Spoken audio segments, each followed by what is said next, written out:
Welcome to Writing Easy, the podcast that takes the act of writing, which is sometimes not easy, and tries to make it less not easy. I'm one of your hosts, Mary Mascari. And I'm your other host, Melissa Long.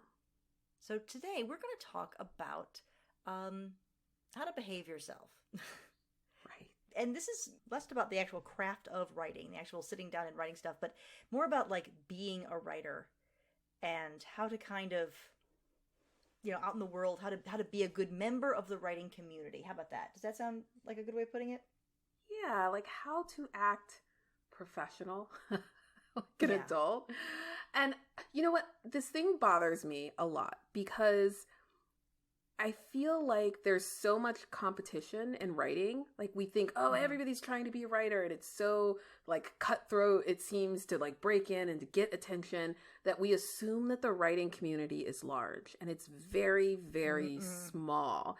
And so sometimes there's this disconnect between the way we behave because we assume we're anonymous and we assume it's small and so we can do all these things when we're not known. But like people are paying attention. And it can actually harm your brand. It can harm your opportunities. Like there's just a lot of things that you should not do. And I'm always questioning when I see them go viral on Twitter or Facebook or become a meme. And I'm like, ooh, what made them think that that was a good idea? Yeah. Oops. Yeah, everything's so public or can become public very quickly. And I know it feels like if someone said, oh, hey, is the writing world big or small? It feels pretty big and anonymous a lot of times, right? Because you're just, especially if you're in the process of like querying or trying to break in, and it can feel very, just huge, anonymous, like you're this little drop in a big pond, and nobody cares about me, nobody knows. But the reality is the opposite. It is very small. They do care about you. They are reading your stuff. They are paying attention. They just, for whatever, they just probably don't. The reason they're rejecting it is because they've got, for various reasons. We're not going to get into that. That's a whole nother podcast. But yeah, it's all, and with social media, it's even worse, right? Because you always hear those stories of people who said one thing, and then all of a sudden their life is over, because like one thing goes viral, and then you find out. They go back and look at the other tweets and like, oh, geez, what did you say? Right. That was not a thing to say. Like, the McElroys, they used to use the John Roderick's song as their theme song for a long time. Like that was their thing, and they were big fans of him. And then John Roderick did this, like a couple tweets, making jokes about his kid wanting beans, and he went viral as Bean Dad, and huge backlash. And then people started to look back at some of the old tweets that he had that were some very, very poor taste jokes, and he, it all blew up in his face, and now the McElroys don't use him anymore as their theme song, and it's just been a big deal. And now we're not, not going to talk about cancel culture and stuff like that, but just to say, people are seeing you. You are representing yourself. People are paying attention. Right. People are paying attention. They, like, if you put anything out on the internet, it can always be found, even if you delete it, even if you think nobody saw it, and it can come back to haunt you. I think what you're talking about happens a lot. We hear celebrities all the time that, like, get a gig. It happened last week or a couple of days ago with the Jeopardy host, the new Jeopardy host who was hired and then fired. He only did one day of taping, and, it was his past and some of the things that he said on a podcast. So, Mary, watch out. Like, we have to behave on this podcast. Oh, I'm so screwed. Yeah, I'm so screwed. So anyway, I think it's helpful. Yeah, we're not talking about cancel culture here. We're talking about very specific cases of behavior that writers sometimes are tempted to do and feel like maybe even justified in doing, but it usually always ends up in a bad light and creating sort of a bad impression of who you are. If you're dealing with agents or publishers, and I get it, it's frustrating, and you can just start to really kind of start to villainize them, right? To say like they won't accept my stuff and get you can get angry, and it's okay to get angry, but the reality is they're determining if they want to work with you, right? They're trying to determine if you're someone who's going to be good to work with, and if you're not, there's a person in line right behind you. That was always a thing when when I was acting, it was very much like you be polite when you go to an audition. Be polite to the person running the audition. Be polite to everyone. Be nice and friendly and positive at all times, because you're always being evaluated, and you want people to see your good side. I mean, it's not you don't have to be fake. You don't have to like pretend to be, happy bouncy person, but there's always that story of the person who's rude. Like they go to the audition and they're rude to the person who's checking you in. Yeah. And like as if that person doesn't know the director inside, and just say like, that guy was an asshole. Can we not? Yeah. Like, oh, okay. No, we're not hiring him. So, but writers don't audition. But there are other people. Yeah, we don't have the casting director or anything like that, but we are trying to impress people, right? Like if you do an in-person pitch, you're trying to, like, that agent is looking at building a long-term relationship with you. So if you show up late and you're making a bad impression because your clothes are stained and you're like not prepared, that like why would they want to work with you? They're thinking, I can't send you out on a meeting because you're not going to show up, or not going to carry yourself in a professional way. Nobody's work is that brilliant, right? Because I think people assume like, well, my work will speak for itself. But if you're a pain to work with, nobody's work is that amazing that to make up for that. Or even if your work is incredible, why make it harder, right? Why not be a grown up? Yeah. So what are some things that, some good specific things that as a member of the writing community, things that we can do or not do to make sure that we are, not behaving badly, that we're not shooting ourselves in the foot, and even perhaps, what's the opposite of shooting yourself in the foot? Healing your foot. Healing your foot? Taking a step forward? I don't know. Yeah, there you go. Well, the thing that inspired this conversation was a bunch of tweets that went viral on Twitter, and then it's like so viral that they were replicated on Facebook and other platforms. Like people were screenshotting them and sharing and be like, "What is wrong with this writer?" And it was because they got a few negative reviews, but those negative reviews were 3-star reviews on Amazon. And they felt offended that they would get anything other than a 4 or 5-star review. And they took aim and posted about this on Twitter and basically dismissed the review and were like, how dare anybody give me a review? And it's like, okay, first of all, reviews are not for you. Like we've said this before, the reviews are for the readers. They're to help readers decide if they want to read this book and they like this book. And negative reviews are sometimes helpful. I've gotten looked on Amazon and read 1-star reviews, and they've been like, well, I hate this. This is a YA tropey thing with love triangles. And I'm like, ding, that is me. That is what I like. And it's like, so the review has nothing to do with you, and you have to remove yourself from that process. But attacking somebody for sharing their thoughts and their experience, regardless of if it's accurate of what you were trying to do with your book, is wrong. And people responded very viscerally, both fans and other writers, to seeing these posts, that it went viral. And then people were like, was she intentionally trying to do this to get publicity? Because that backfired. Oh, wow. Yeah, I mean, and I get it. Like, it hurts, right? If someone tells you, and they're not telling you, but it seems like they're telling you, your thing sucks. Like, that hurts. I totally get that. I know people say don't read reviews of your own stuff. So far, that has not been something I've been able to accomplish. But, to take that out on the person who has so far, they did you a favor. They read your book and they reviewed it. Like, all of those things are good things to do. And it's just not, oh man, you just make yourself look bad. There's no way you don't come out of this looking like the jerk. Oh, that's too bad.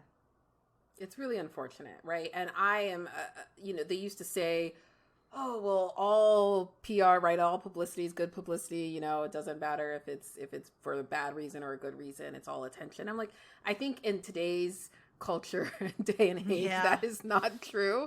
That is absolutely not true. Yeah, no. So we can't follow that anymore. Yeah. And the problem is, like, the sad thing is that now they're not talking about her book. Mm-hmm. Like, if it's good or bad or anything, that just all they're talking about is this. So it's one of the other reasons why writers need therapy is you take that review and it hurts and you go talk to someone else about it. You don't go after the never go after the reader. You have to love all readers. They're yeah. Oh man, that stinks. I will say, like, don't go after the readers and don't go after other writers. My big pet peeve is, I get that, like, we all have different opinions on what's good writing, what's bad writing. We have those authors or books or shows that we're like, ugh, like, that is not how I would do it. I don't think it's very good. I think it's trash. Do not do that on a public space. Please don't do that. Because one, writing is hard enough. Two, I'm just like, it just feels very unprofessional. And you never know when you are going to be in a position to be on a panel with that person, or that person is going to be in a position to make a job offer to you or something else. And it just goes badly. And so I really wish people would stop doing that and trying to create this division between, well, you write romance and I'm better than you because I write this. And like, stop putting down other people's work and genres. If you don't like it, just don't say anything about it. Yeah. Like if I read a book on, and you know, I read my stuff through Amazon. I know that's not good, but I have my Kindle. It's what I do. All right. Don't judge me. But you know, at the end of it, they always say leave a review, which is great, right? And if I didn't like it, I don't say anything, right? Which is not to say that if you look like on my Goodreads profile and you see books that I have not left a review of, that means I didn't like it. That means I just also didn't get around to doing it because, but I'm not gonna, because it can feel really good, right? It's fun to take something and go, oh, here's what's so terrible about this, and then you get to look funny, you get to look cool and funny, but it's not. If you were trying to be a YouTuber, then maybe that would be helpful. But if you're a writer, we have to help each other. We have to pave the roads we want to drive on. Ooh. So, write reviews for books you read, right? That helps the author. If you liked a book, recommend them. Just be positive. And if you didn't like something, oh well, it wasn't for me. You know, it's not that it was a bad book. It wasn't a bad author. Just, no, that wasn't my thing. Oh well. Yeah, and there's enough critics, there's enough haters, there's enough people reading that will, you know, point out the flaws of the work that you don't need to chime in. And I think as a writer, like, putting another writer down in public, it's just, to me, it's just it's kind of poor taste. Now, like, there may be other real legitimate reasons for calling out a writer, but I think the book is not one of them. Not one of them, yeah. It's not cool. It's not professional. It's a bad energy. You know, it sticks in you. It's not a good energy to bring in your life if you're trying to write. And I know that's a little woo-woo, but it's the best way I have to explain it. And yeah, like, sometimes agents write things and editors write things. And then you read a thing that they wrote and you think they are a writer, but they are also an agent and an editor, or friends with an editor, or married to an editor, you know? So there's no reason not to put just positive energy out as much as you can. Yeah, no reason to be mean. Be nice, be happy, be positive. Love all the people. Be nice. I mean, and you think that publishing is small. The world of Hollywood is way smaller. And the thing about critiquing a TV show or a film, whether it was good or bad, is like, one, we've talked about this, there's so many hands in the pot that you really, people get, the people who get the most credit are the director, or if it's TV, the showrunner, right? But usually there's way more influence from the studio, from execs, from other people that impact the quality of something or whether something gets made. And I see people do this too, who want to be in television and who will, like, trash talk a certain show. And I'm just like, ooh, but there were 6 other writers in that room, and any one of them could be a showrunner and hiring next season. And anyone, like, any one of them could have had a significant role in making that or not. Yeah. Like, so it just shows that, like, there's so many layers, and you have to be really intentional when you're thinking about how you put yourself out there. Mm-hmm. Can we talk a little bit about plagiarism? Yes. Because I've been thinking about this, and when you always see these cases popping up, and I'm just like, I don't quite understand how somebody gets to the point of you doing plagiarism. Like, I can't figure it out. I have some theories, but I don't quite understand how that person gets to that space unless it's just like sheer desperation, or they like really can't write, but they're looking for a way and they think this is a get rich quick thing and they're trying to like manipulate Amazon or something like that to get a quick buck. Which is also insane because like if you want to make a quick buck, writing is not the way to do it. Good Lord. No. Yeah. Although it's probably a lot faster if you're stealing people's work. I mean, it's true. Like cheating, but that's such a, again, it's so like karmically bad. It's how can you ever write again after that? Like write your own thing once you've stolen someone else's thing. Like it's really sad. Like what a such lack of faith in yourself and the creative process that you feel like you have to steal something, but like what does that do? Like it doesn't do anything. All it does is you're just stealing. The only reason I can think of, like you said, is if it's, I just want to steal. Like I am not trying to be a writer. I just am trying to steal some money. Then there's some, at least motivation there. But yeah,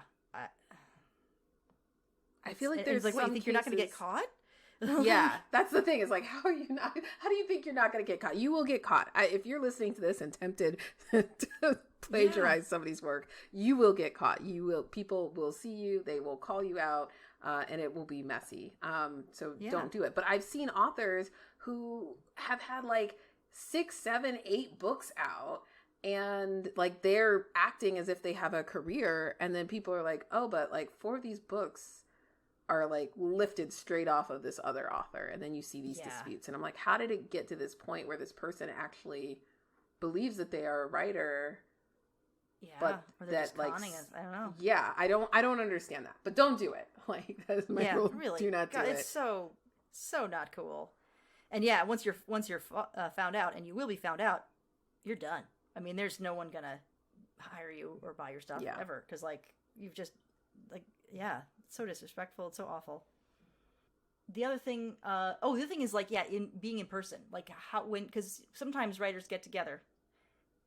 You're pitching things, you're at a conference, you're at a whatever thing together with other people. And that can be really scary, right? Because you feel like you're being judged. You feel like you have to make a big impression. You're probably not a big people person because you're a writer. And that can lead to some questionable decisions around behavior. That's a nice way of putting it. Like I said, I'm trying to be positive here, because I understand it's scary, and you want to distinguish yourself, and you want to do well, and you want people to like you, and you want people to remember you, and you feel like it's never going to work. And so you do things like try to pitch to the agent in the bathroom, or when you're in a discussion, keep trying to bring it back to your book, or even online, like you're in a subreddit or something, and suddenly you start talking about your book. Like, oh, come on. All it does is it makes you look like a jerk. Yeah. Don't do it. Like, and I've seen even like, it's bad enough when it happens in like a writing panel, but I've seen like fan panels of like books or series or something else where it's like the room is full of some writers, but a lot of fans. And then like there's a writer who goes up to the mic and goes, oh, I also have a book. Like, and starts to try and pitch themselves. It is so awkward. It is awkward for the panelists and the person you're pitching yourself to. They cannot say yes. It is awkward for the audience. It is disrespectful to the audience. I'm like, just do not do it. Wow. Yeah. And now this is to say, now if you are at a writing conference and there is an agent who is there to hear pitches, right?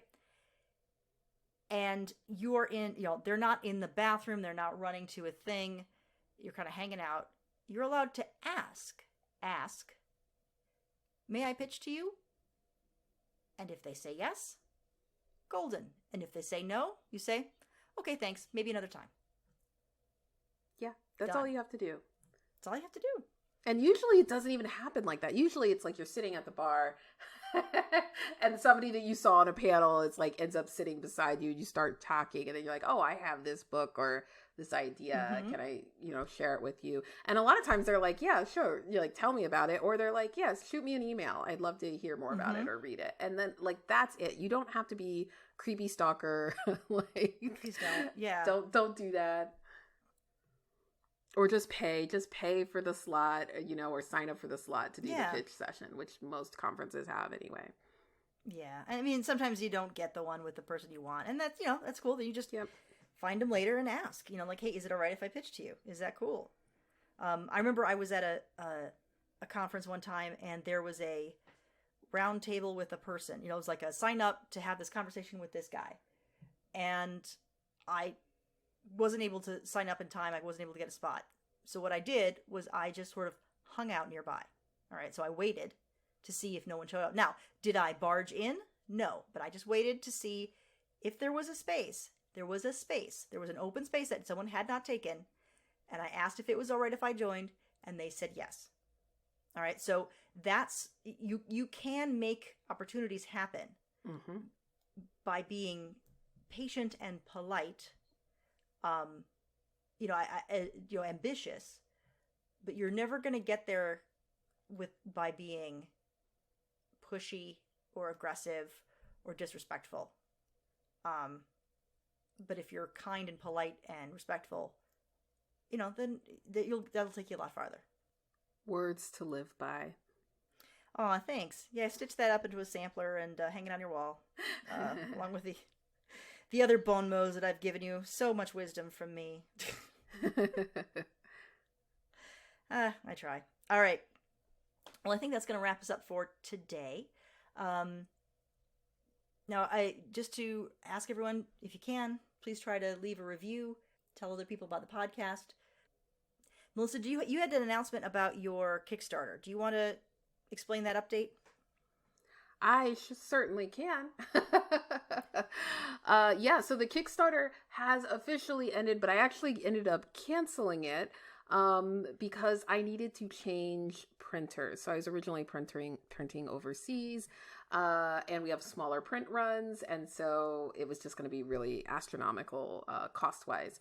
So I now have on my website a pre-order form where people can identify, like, I want a copy of this, and they can mark that and select it. And I will be doing a small run based on the interest that is expressed. And that'll be happening in September. So the decks will be delivered a lot faster. And I think they'll be cheaper because we're not paying for the same volume of shipping. So very, very excited about the change, the pivot. It works out for the best, wish it could have been funded and fully funded and had the larger numbers. But you know what? I always think that things work out the way they're meant to work out. Mm-hmm. Better to do smaller and, faster, higher quality, cheaper, you do what you got to do. Work out the kinks. But yeah, so it's still happening. It's still on. Happening. You could just go do a pre-order and get these wonderful cards. So yeah. So you can still check out the link. And also I want to give a shout out to our YouTube listeners because our podcast is on YouTube and we have subscribers. I don't know who you are, but thank you. And if you are a subscriber, you should also definitely share this with people on YouTube so that more people can find it and listen to us there. Yes, please. Well, great. Well, I guess we'll just wrap up for there and remind you all that writing is hard. So take it easy. I'm Mary. And I'm Melissa. Bye, guys. Bye.